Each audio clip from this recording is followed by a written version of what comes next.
Hi, my name is Rocco Michike, and I authored a book called The Principles of Leadership. What I'm trying to do is create open, honest conversation in our country. I want everyone to understand and embrace the power of the truth. But before I get to the truth that I ultimately want to talk about, we need to talk about the ugly truth. I define prejudice as people who believe they are better than others because of, and you fill in the blank, the color of your skin, gender, sexual preference, and religious choices. I think there is another prejudice that is rapidly growing in our country, and that is people who believe they are better than others simply because of a title they possess.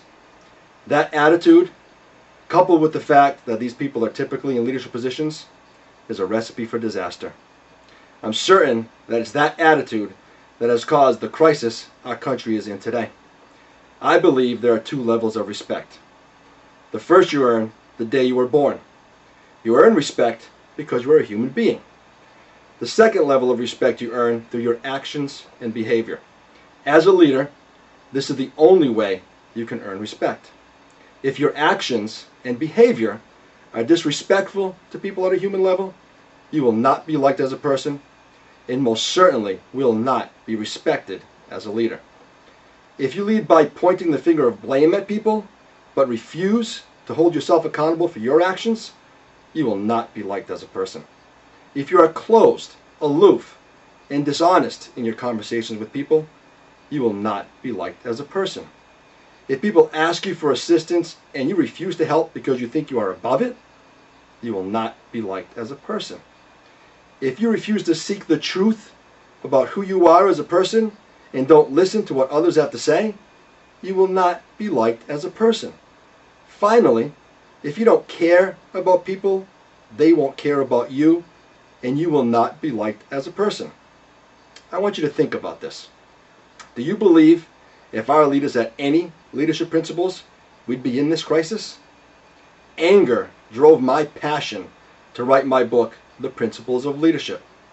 But the action of thinking always controlled my emotion of anger. I'm thinking that I'm still angry. I believe we are fed far too much negativity in this country. I also believe that negativity has made us lazy. We either disassociate ourselves from that ugly truth, or we see how bad things are and realize I'm not that bad, and sit down and do nothing because we honestly believe we are being productive. It's time for this country to get up and move. I want to do something different though. The truth I want to talk about is based on the impact that good leaders have on people and their ability to inspire and move us. I'm going to be creating a monthly YouTube series. In the next episode, I'm going to talk about one of our country's most influential leaders. In the meantime, if you want to stand up and truly make a difference and help your country, visit my website at www.tpolconsultants.com. There, you can learn more about me, my book, the intervention, and most importantly, my message of behavioral change. I believe in order for things to change in this country, behaviors need to change. I'm confident that my principles of leadership are the answer and the solution to our country's problems.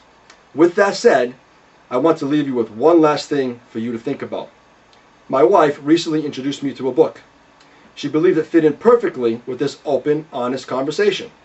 She was right. It was a children's book called The Little Ant. I believe adults can learn a lot from children's books. After all, they are meant to teach our children the difference between right and wrong. The lesson in this story is about blaming others. The story begins with the ant blaming someone else for causing the problem, and they blame someone else, and so on. I call this the finger-pointing syndrome. In this story, the ant blames a snowflake, who in turn blames the sun, who blames a cloud, and so on. After all, it is a children's book. As the story comes full circle, it's the ant who ultimately causes the problem to begin with. What captured my wife and me was a sentence on the last page. It read like this: always remember that no matter how great, no matter how small, what is done by one makes a difference to all. Do you think our leaders could learn something from this children's book? Help me help our country. Visit my website at www www.tpolconsultants.com. Thank you for listening to me. I look forward to seeing all of you again next month. And remember, stand by my side and get on the bus.